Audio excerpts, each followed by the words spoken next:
क्रोध जलाता अपना घर, यहाँ काटता अपने पर। क्रोध जलाता अपना घर, यहाँ काटता अपने पर। और जिस्म कांपता है थर थर, जिस्म कांपता है थर थर, जिस्म कांपता है थर थर, और जिस्म कांपता है थर थर। और क्षमा गुणों को लाती है, क्षमा गुणों को लाती है, और जीवन को महकाती है। क्षमा गुणों को लाती है, जीवन को महकाती है।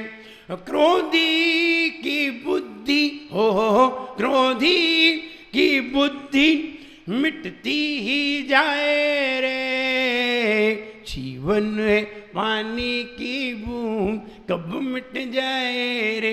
ओ जीवन है पानी की बूंद, कब मिट जाए रे।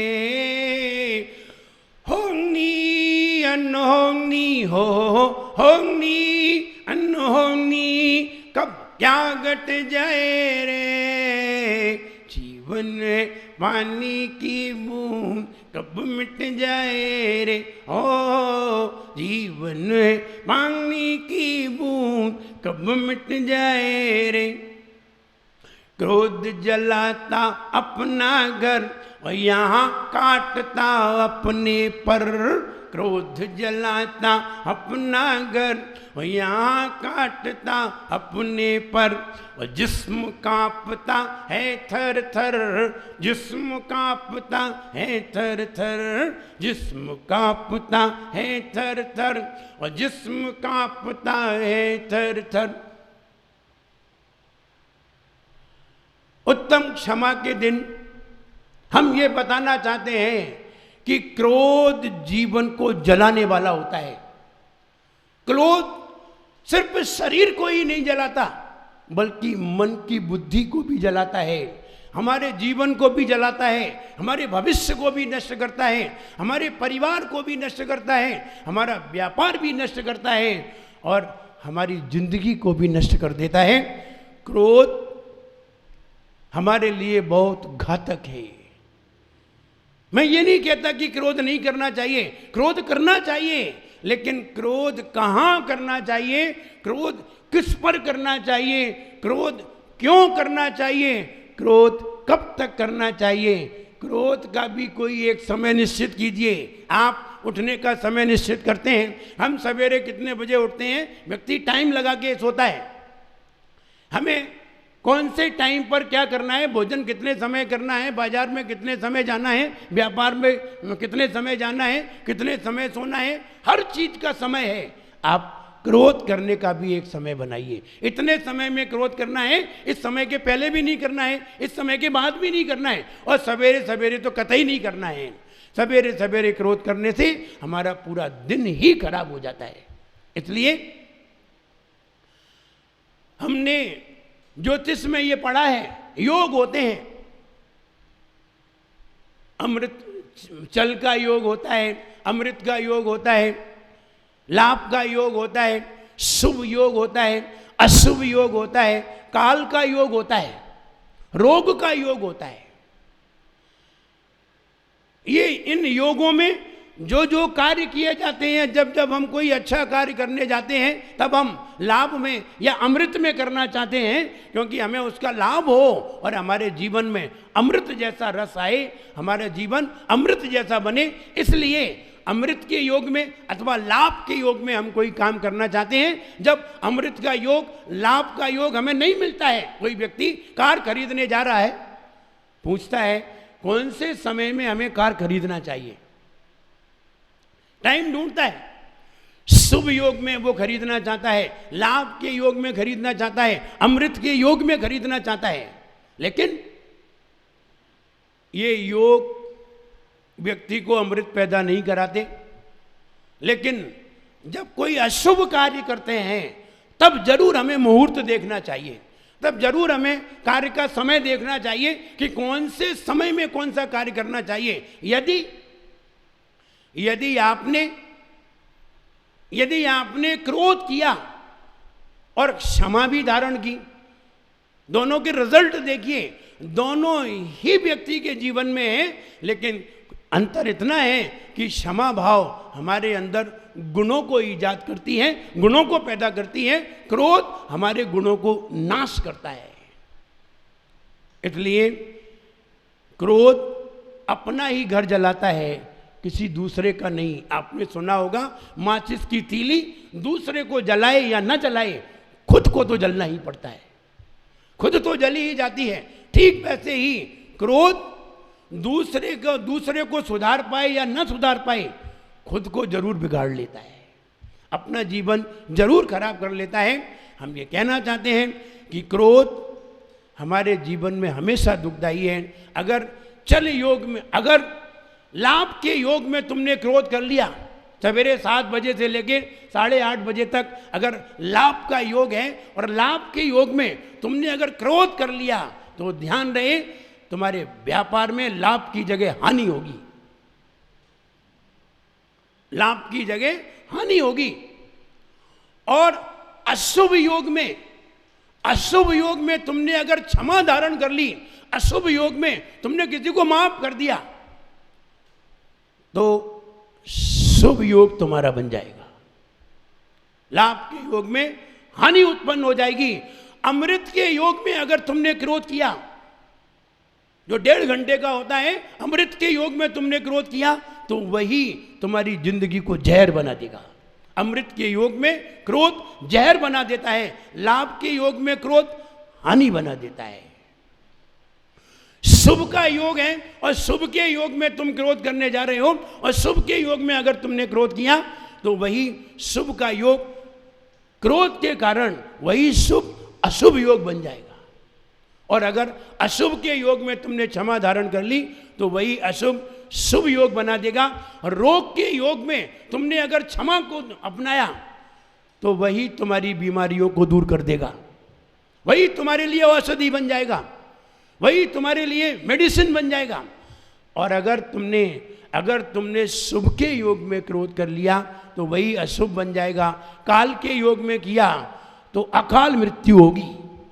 अगर काल का योग चल रहा है और काल के योग में तुम कहीं क्रोध कर बैठे, वो तुम्हें अकाल मृत्यु तक ले जा सकता है।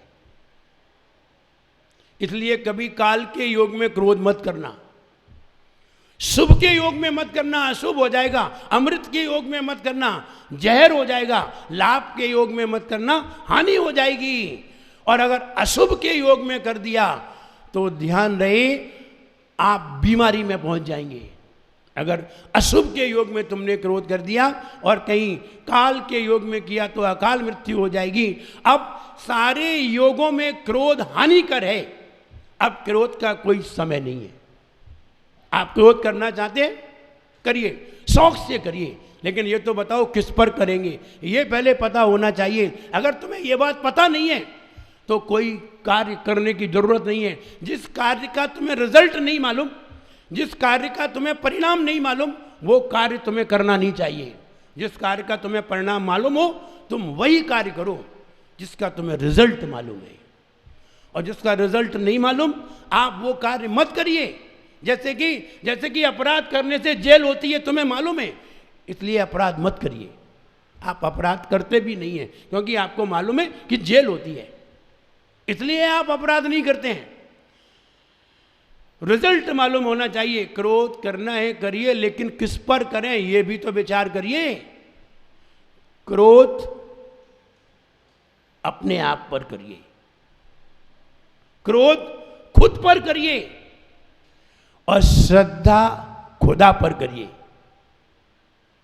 क्रोध खुद पर करें और श्रद्धा खुदा पर करें, और गुमान करना है तो अपनी खुदी पर करें।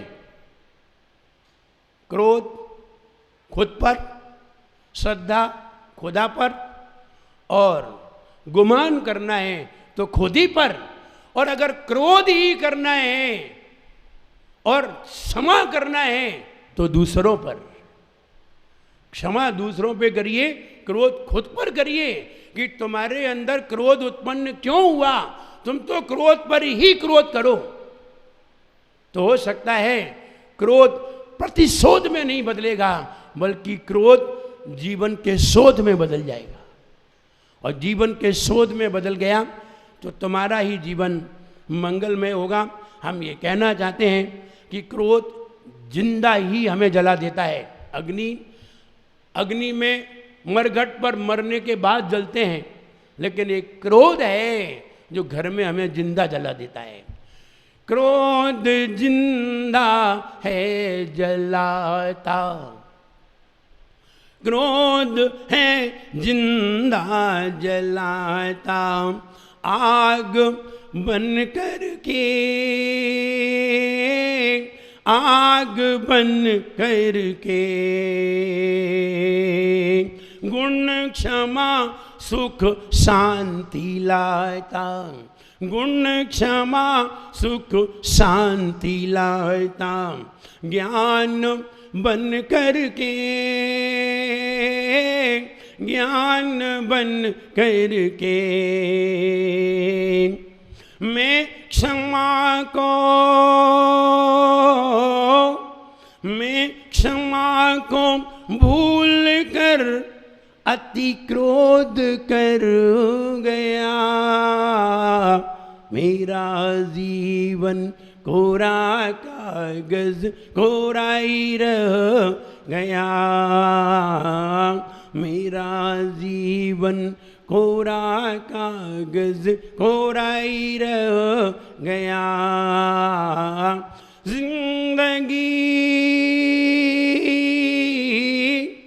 जिंदगी को लख न पाया और मर गया, मेरा जीवन कोरा कागज कोरा ही रह गया,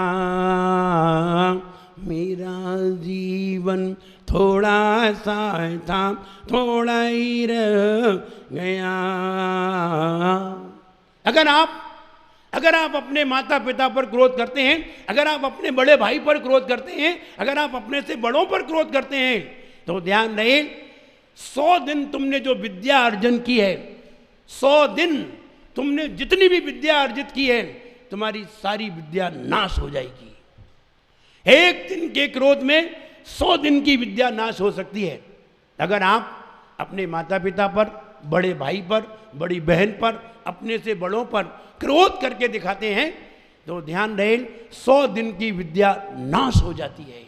अगर आप वही क्रोध किसी धर्मात्मा पर, किसी ब्रह्मचारी पर अपना क्रोध दिखाते हैं, तो आपकी विद्या 10 साल की विद्या एक दिन में नाश हो जाती है।